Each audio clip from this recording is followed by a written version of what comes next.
Welcome to Dig Deep, the mining podcast. In this podcast, we go deep into mining news, hot topics, and live interviews with mining professionals and leading figures in the mining industry. Introducing your host, Rob Tyson, founder and director of Mining International and Mining International Executive, a leading global mining recruitment and headhunting agency.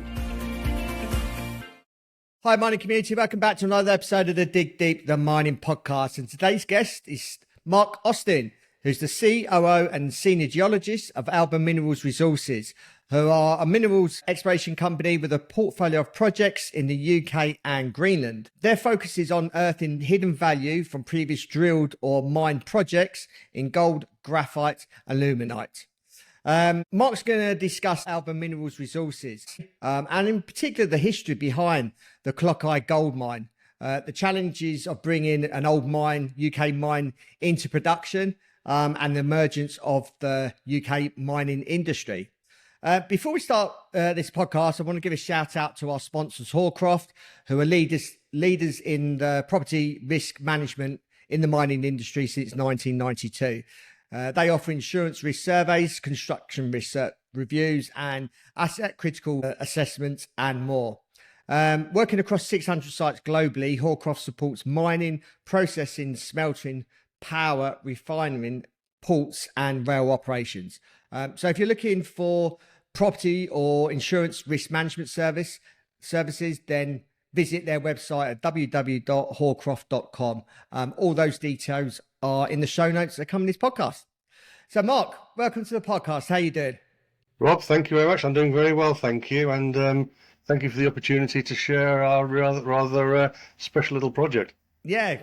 As an avid listener to the podcast, I wondered if you can, as we always do, wonder if you can just tell us a little bit about your background, your career, how you got into the mining industry, probably from when you graduated sort of through to present day. All right. So I graduated with a degree, a BC honours degree in geology from Liverpool University, and pretty much directly went out to South Africa because in those days there were very few jobs available around the world other than what's called mud logging in the Middle East, which I didn't want to do. I immediately went on to one of the large mines, a mine called East Driefontein. That was in 1980. I worked with the big deep gold mines for about 4 or 5 years. Then I went into to work for smaller mines, which then took me took me in 2007 to a property in Kenya, a little gold mine there, which has a lot of similarities to the Clogau Gold Mine that we're currently mining. I was there till 2013. Then I joined as senior partner in a consultancy in Johannesburg, which took me then all around Africa. So I think 18 different countries in Africa, lots of experience. When people say they've been to Nigeria, normally they've just been to Lagos and that was it, in and out. But you know, I'd be right in the country in the horrible places. So when I say I've been to a country, I've been to the country properly. So yeah, it's then in 2021, I decided to come back to England as my roots. And I now live in a place called Newmarket in Suffolk. And I commute to Wales. So I spend 2 to 3 weeks a month in Wales. Being a small gold mine, people think, oh, there's not much work, but there's more than enough work for me to do here. So yeah, I spend a lot of time away from home, but thoroughly enjoying it. It's a great challenge. Yeah, good to hear. Before we speak about Alba Minerals Resources, I just wanted you to just give us a little bit of the history of the Clogau Gold Mine. Obviously, it's been around for many years. So I just wondered if you can just give us a bit of background and a bit of history around that. Yeah, certainly I can do that. Yeah. So basically, the mine, as far as we can determine, through historical records, started in 1854. What had happened was that it was a mine called St. David's, and they were mining for lead. And apparently 2 of the senior guys were walking across the waste dump, and one of them went down and picked up a rock and said, hang on, there's gold in here. And it didn't take very long for the lead mine to turn into a gold mine.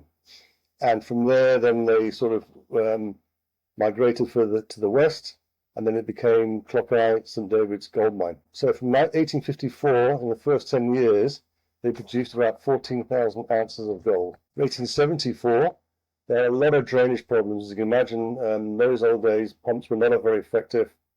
Power was an issue, so the workings were very much scaled down. But the best period, or the most busy period for the mine, was in 1890 to 1910, where they produced 64,000 ounces of gold.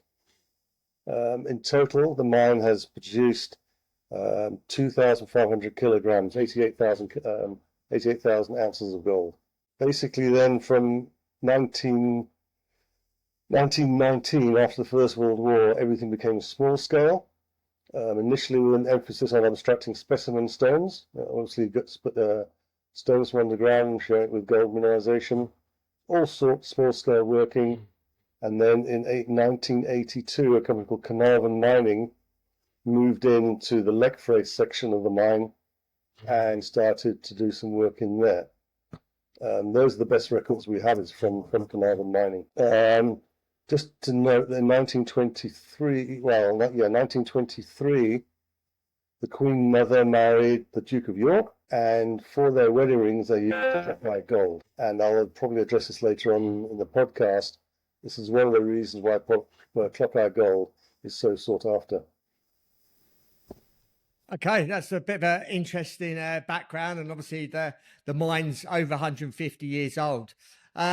So I suppose, why did Alba Minerals Resources get involved with the Clogau mine? What's the reasons behind that?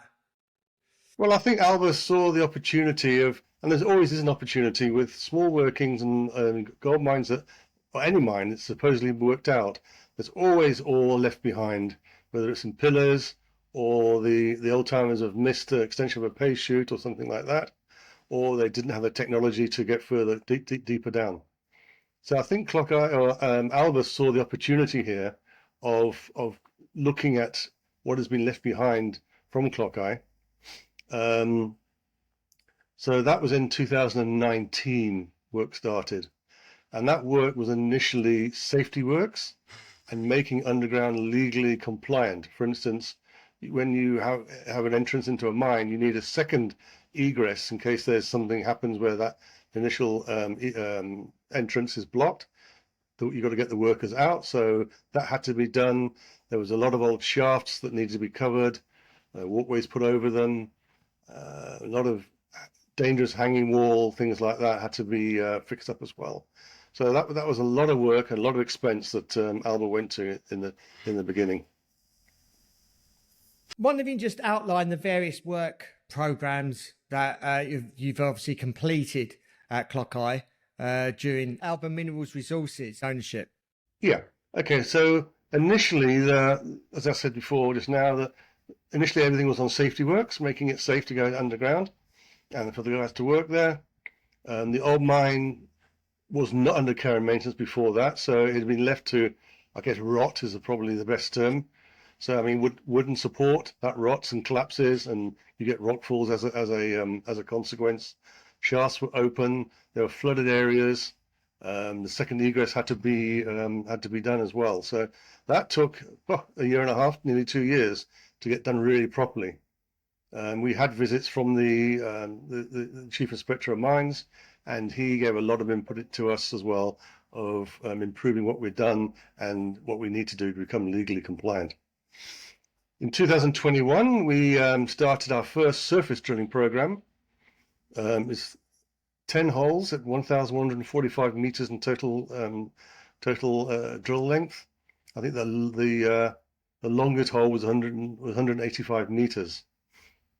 This program was based just immediately to the south of what's called the Leckfrace section, where we had identified what we thought was a pay chute in the ore body.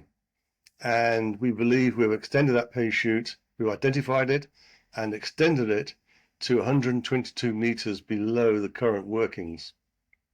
Then in July 2021, we did another drilling program, also another 10 holes, for 1,475 meters. And there we were looking for any parallel vein extensions from the old working. So we didn't believe, or we don't believe, that there's only one single vein in this ore body, but there are parallel structures. The old timers also believe that as well, but their attempts of finding those parallel structures failed, or they didn't have the right equipment to explore. So we've now then identified, as I said, this paste chute in the Leckfaith area. That was in workings which were flooded, had been flooded since forever, basically. And so what we had to do, we then had to go and pump all that water out, and then that then left us with having to we had to pump that water out, and we then had to engage with Natural Resources Wales to make sure that environmentally we were doing the right things. Because there were so many applications we were putting in to the environmental agency, they came back to us and said they wanted to do what's called a Habitats Regulations Appraisal, which is an HRA. And that is a very detailed, very long document. It basically puts all the information that we've gleaned, all the information we have, into one document, and also for us to then give them an idea of our future planning. What happened was that the NRW then did some surveys underground, and they found that there were bats underground, namely the lesser horseshoe bat, and those bats were using underground both as maternity and hibernation roosts. So winter, we were basically not banned, but we were limited to going underground during the winter because that's when the bats are underground. We also had to then go through water transfer and discharge permits with NRW. That took a long time. That took probably the best part of 2 years. But it was in a way it was worth it because NRW really understand our operation, and they've been since we've been given all the permits, they've been extremely supportive. So then, end of last year, we completed the dewatering of the flooded workings, and we went down, made it safe, got right to the very bottom. This is where we wanted to be.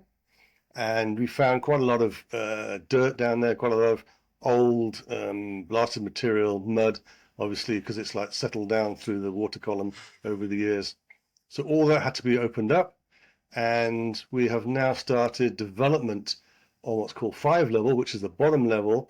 And that development is to cross the so-called pay chute and to evaluate it.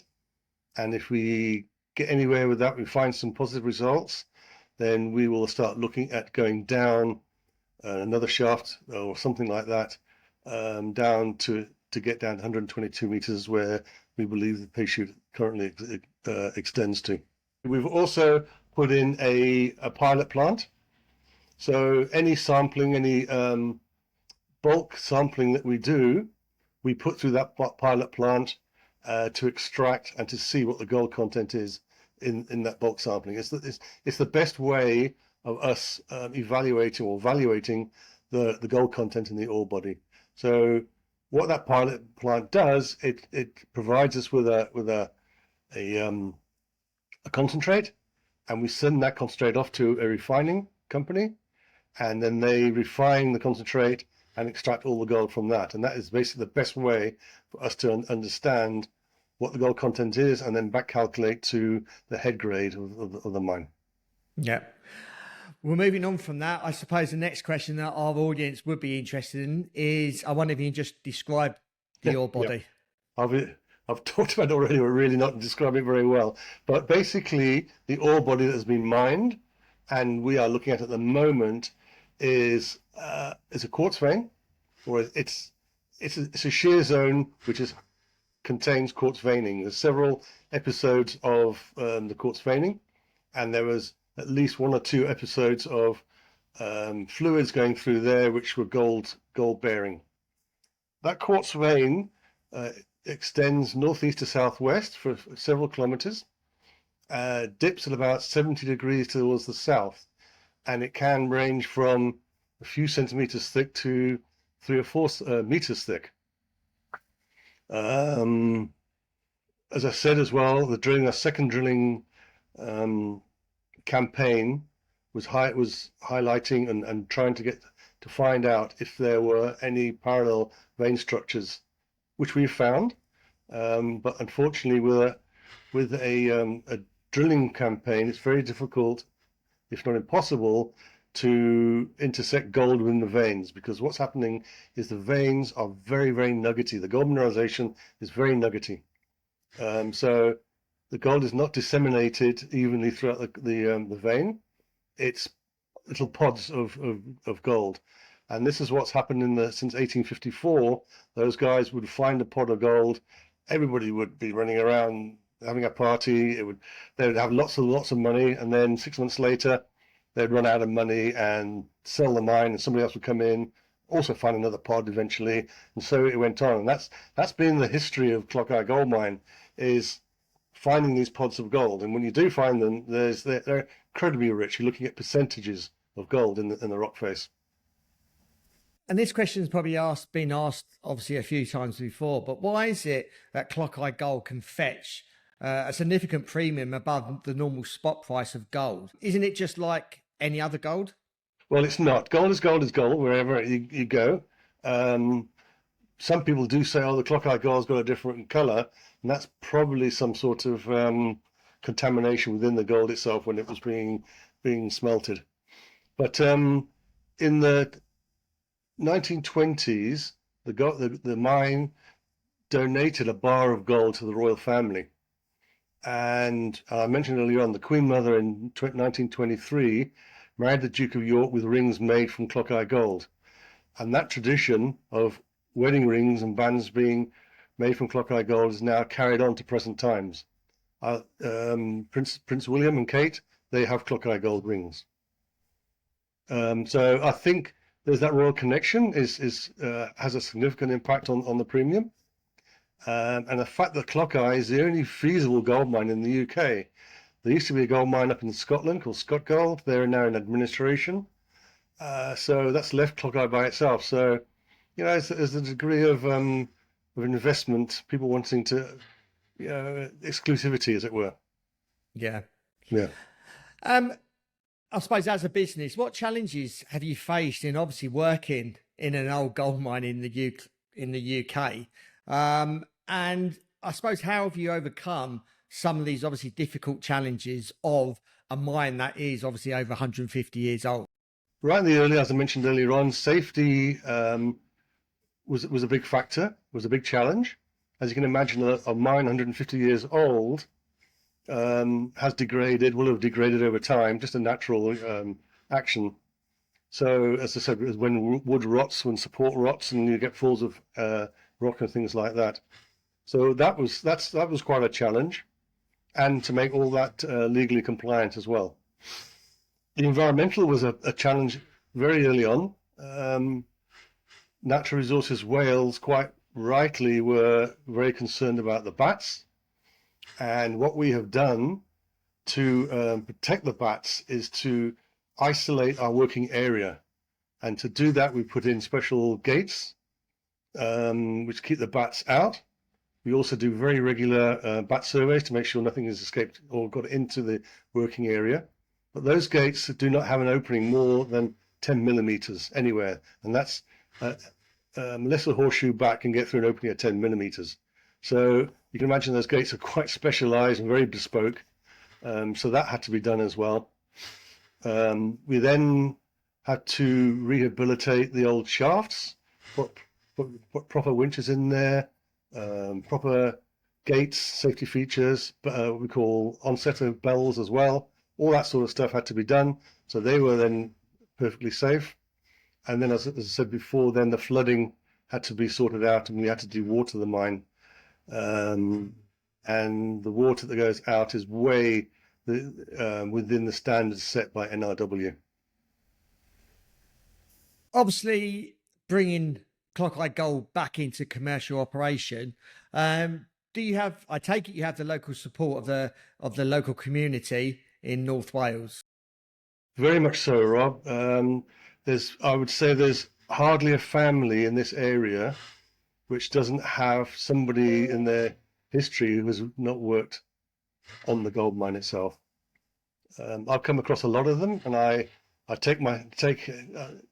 use my time to go and visit those older guys who worked there, so they can chat, and we get some hints from them what they said was a good thing, what was bad, where they found gold, where they didn't find gold. So yeah, there's a lot of support from the families who live here, the historical families. There are a lot of people coming in who have got holiday homes from the big cities, London, Birmingham, Wolverhampton, who I think are a bit critical. But we had an open day a couple of years ago when we invited everybody in the area to the open day, answered their questions, and at the end of the day, we had a lot. We were very happy that we had the support of the community. I wonder if you just give us your overview of the UK mining industry at the moment. Obviously, a lot of our listeners are all around the world.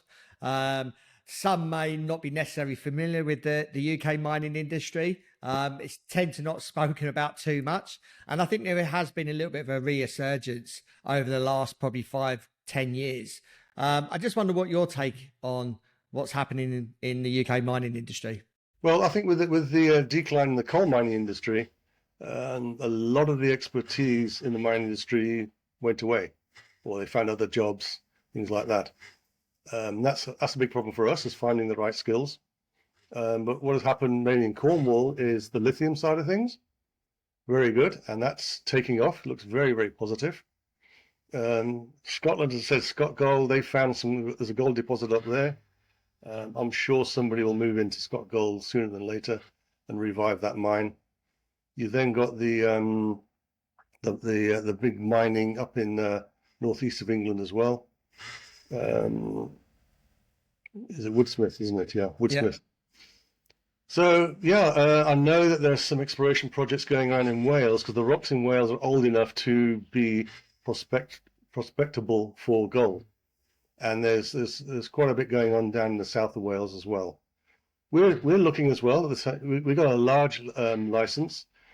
Just to say that our license is it comes from the Crown, because the Crown owns all the gold and silver rights within the UK. So our license is from the Crown.